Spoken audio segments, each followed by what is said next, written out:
खिलाड़ियों द्वारा भारतीय कुश्ती महासंघ के प्रमुख बृजभूषण शरण सिंह पर यौन उत्पीड़न के आरोप लगाए गए हैं और उनकी गिरफ्तारी की मांग को लेकर दिल्ली के जंतर मंतर पर पहलवानों का धरना करीब 2 सप्ताह से जारी है।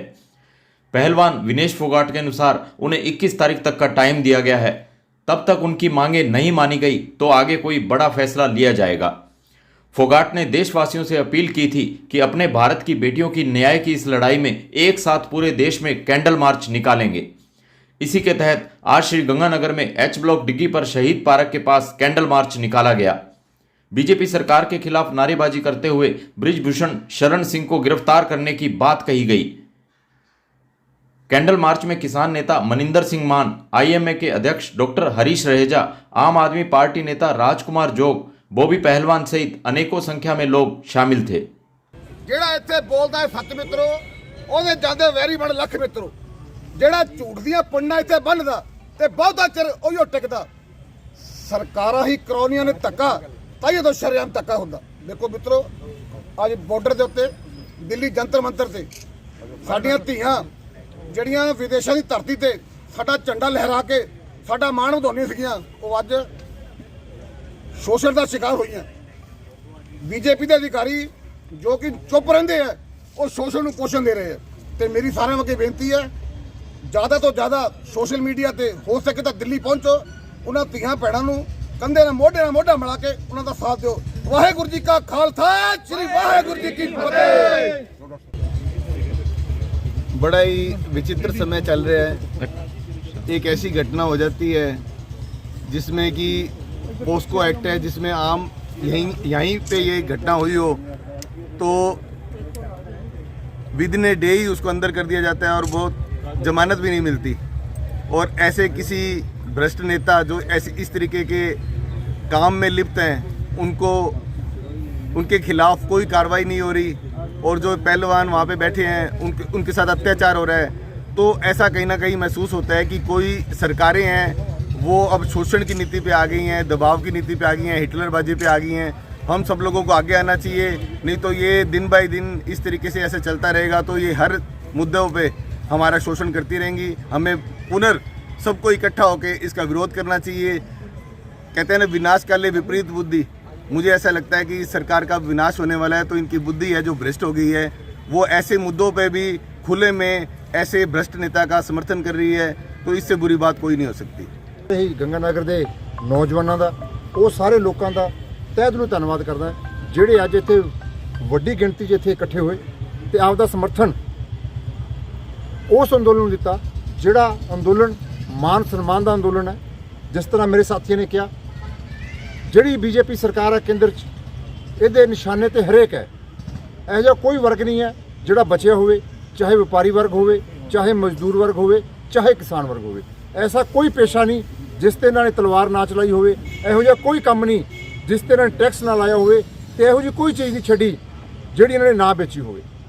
शुरुआत किसानी अंदोलन वेले हुई, 3 बिल लेके आए ते उस 3 बिलों के विच इन्हां दी अख किसान की जमीन ते किसान की फसल ते सी। ये किसान की फसल नूं लुटना चाहुंदे सी ते जमीन नूं दबना चाहुंदे सी।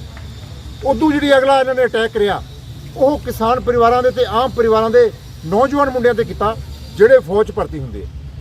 ओह जिहड़े 18 साल पूरी जॉब करते हैं उन्हां नूं 4 साल का लॉलीपॉप दे के ये कोशिश की गई छेती तो छेती इन्हां नूं फौज तो निपटाया जाए तो इन्हां नूं घरे घल दिता जाए।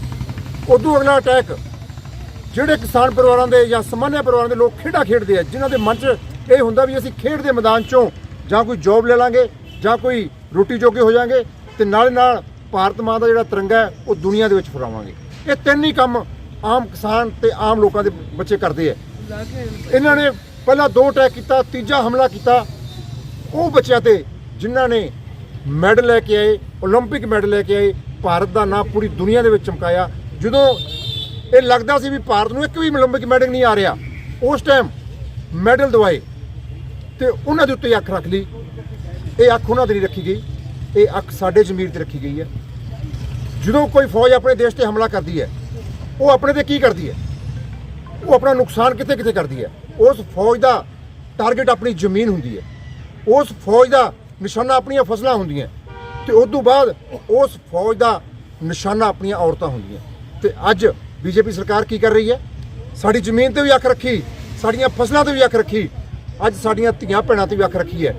ਤੇ ਇੱਥੋਂ ਕੀ ਸਿੱਧ ਹੁੰਦਾ ਹੈ? ਇਹ ਸਾਡੇ ਸਾਥੀ ਨਹੀਂ, ਇਹਨਾਂ ਦਾ ਵਿਵਹਾਰ ਇੱਕ ਦੁਸ਼ਮਣ ਦੇਸ਼ ਦੀ ਫੌਜ ਵਰਗਾ ਹੈ, ਜੋ ਕਿ ਆਮ ਲੋਕਾਂ ਦੇ ਉੱਤੇ ਹੱਲਾ ਬੋਲਿਆ। ਜੇ ਨਾ ਸਮਝੇ ਤਾਂ ਇਹ ਲਾਸਟ ਹਥਿਆਰ ਆਪਣੇ ਤੇ ਵਰਤ ਚੁੱਕੇ ਹੈ। ਕਿਉਂਕਿ ਜ਼ਮੀਨ ਜਾਵੇ ਬੰਦਾ ਸਹਿ ਜਾਂਦਾ ਹੈ, ਫਸਲ ਨਾ ਹੋਵੇ ਸਹਿ ਜਾਂਦਾ ਹੈ, ਜੇ ਘਰ ਦੀ ਇੱਜ਼ਤ ਤੇ ਹੱਥ ਪੈ ਜਾਵੇ ਤਾਂ ਬੰਦਾ ਨਹੀਂ ਸਹਿ ਸਕਦਾ। ਇਸ ਕਰਕੇ ਇਹ ਲਾਸਟ ਕਦਮ ਵੀ ਇਹ ਚੱਕ ਚੁੱਕਿਆ, ਇਹਦਾ ਜਵਾਬ ਵੀ ਉਹੋ ਜਿਹਾ ਹੀ ਹੋਣਾ ਚਾਹੀਦਾ ਜਿਹੋ ਜਿਹਾ ਇਹਨਾਂ ਨੇ ਕਦਮ ਚੁੱਕਿਆ। ਅੱਜ ਤੱਕ ਜਦੋਂ ਵੀ ਸਾਡੀਆਂ ਧੀਆਂ ਭੈਣਾਂ ਤੇ ਹਮਲਾ ਹੋਇਆ, ਅਸੀਂ ਉਹਨਾਂ ਨੂੰ ਜਵਾਬ ਦਿੱਤਾ ਹੈ, ਚਾਹੇ ਹਮਲਾਵਰ ਅਫਗਾਨਿਸਤਾਨ ਤੋਂ ਆਵੇ, ਚਾਹੇ ਹਮਲਾਵਰ ਈਰਾਨ ਤੋਂ ਆਵੇ, ਚਾਹੇ ਹਮਲਾਵਰ ਚੀਨ ਤੋਂ ਆਵੇ। ਪਰ ਅੱਜ ਹਮਲਾਵਰ ਸਾਡੇ ਦੇਸ਼ ਦੇ ਵਿੱਚ ਬੈਠੇ ਹੋਏ ਲੋਕ ਹੈ, ਤੇ ਉਹਨਾਂ ਨੂੰ ਉਹੀ ਜਵਾਬ ਦੇਵਾਂਗੇ ਜਿਹੜਾ ਹਮਲਾਵਰ ਚੀਨ ਤੋਂ ਆਇਆ, ਚਾਹੇ ਇਰਾਕ ਤੋਂ ਆਇਆ, ਚਾਹੇ ਮਿਸਰ ਤੋਂ ਆਇਆ, ਉਹੀ ਜਵਾਬ ਅਸੀਂ ਇਹਨਾਂ ਨੂੰ ਦੇਵਾਂਗੇ। ਮੈਂ ਤਹਿ ਦਿਲੋਂ ਧੰਨਵਾਦ ਕਰਦਾ ਸਾਰੇ ਨੌਜਵਾਨਾਂ ਦਾ ਜਿਹੜੇ ਇੱਥੇ ਇਕੱਠੇ ਹੋਏ ਤੇ ਆਪਦਾ ਜਜ਼ਬਾ ਸਰਕਾਰ ਨੂੰ ਵਿਖਾਇਆ ਕਿ ਗੰਗਾ ਨਗਰ ਦੇ ਲੋਕ ਸੁੱਤੇ ਨਹੀਂ, ਜਾਗਦੇ ਆ। ਜਿਸ ਤਰ੍ਹਾਂ ਵੱਡੀ ਸੰਖਿਆ ਦੇ ਵਿੱਚ ਪੰਜਾਬ ਤੋਂ ਲੋਕ, ਹਰਿਆਣੇ ਤੋਂ ਲੋਕ ਜੰਤਰ ਮੰਤਰ ਤੇ ਪਹੁੰਚ ਰਹੇ ਆ, ਤੇ ਮੈਂ ਨੌਜਵਾਨਾਂ ਨੂੰ ਅਪੀਲ ਕਰੂੰਗਾ ਸਾਰਿਆਂ ਨੂੰ 1 ਜਾਂ 2 ਦਿਨਾਂ ਦੇ ਵਿੱਚ ਤਿਆਰੀ ਰੱਖਣ। ਆਪਾਂ ਨੂੰ ਵੀ ਗੰਗਾ ਨਗਰ ਤੋਂ ਵੱਡੀ ਸੰਖਿਆ ਦੇ ਵਿੱਚ ਦਿੱਲੀ ਜੰਤਰ ਮੰਤਰ 'ਚ ਪਹੁੰਚਣਾ ਚਾਹੀਦਾ ਹੈ, ਤਾਂ ਕਿ ਜੋ ਆਪਣਾ ਬਣਦਾ ਹੋਇਆ ਹਿੱਸਾ ਉਹਨਾਂ ਨੂੰ ਅੰਦੋਲਨ ਦੇ ਵਿੱਚ ਮਿਲੇ, ਤੇ ਉਹਨਾਂ ਨੂੰ ਵੀ ਵਿਸ਼ਵਾਸ ਹੋਵੇ ਕਿ ਗੰਗਾ ਨਗਰ ਦੇ ਲੋਕ ਜਾਗਦੇ ਆ, ਜਾਗਦੇ ਜ਼ਮੀਰ ਵਾਲੇ ਆ, ਲੜਾਈ ਦੇ ਮੈਦਾਨ 'ਚ ਹਮੇਸ਼ਾ ਅੱਗੇ ਰਹਿੰਦੇ ਆ। ਕਿਉਂਕਿ ਕਿਸਾਨੀ ਅੰਦੋਲਨ ਵੇਲੇ ਵੀ ਗੰਗਾ ਨਗਰ ਦੇ ਸਾਥੀਆਂ ਨੇ ਪੂਰਾ ਜ਼ੋਰ ਲਾ ਕੇ ਅੱਗੇ ਹੋ ਕੇ ਰਹੇ। ਤੇ ਅੱਜ ਫਿਰ ਆਹਵਾਨ ਕਰੂੰਗਾ ਗੰਗਾ ਨਗਰ ਦੀਆਂ ਮਾਵਾਂ ਨੂੰ, ਭੈਣਾਂ ਨੂੰ ਤੇ ਸਾਰੇ ਵੀਰਾਂ ਨੂੰ ਕਿ ਉਹ ਘਰੋਂ ਬਾਹਰ ਨਿਕਲਣ, ਤਿਆਰੀ ਕਰਨ ਜੰਤਰ ਮੰਤਰ ਜਾਣ ਦੀ। ਜੋ ਅੰਦੋਲਨ ਤੋਂ ਆਵਾਜ਼ ਆਵੇ, ਉਸ ਆਵਾਜ਼ ਨੂੰ ਆਪਾਂ ਆਉਣ ਵਾਲੇ ਟਾਈਮ ਗੰਗਾ ਨਗਰ ਦੇ ਵਿੱਚ ਵੀ ਉਹਦਾ ਲਾਗੂ ਕਰੀਏ, ਸੇਮ ਟੂ ਸੇਮ, ਤੇ ਉੱਥੇ ਜਾ ਕੇ ਵੀ ਆਪਣਾ ਆਪਦਾ हथ बढ़ाइए। यही बेनती है। की जानकारी के लिए हमारे चैनल से जुड़े रहिए और इसे सब्सक्राइब करने के बाद बेल आइकन को पुश कीजिए।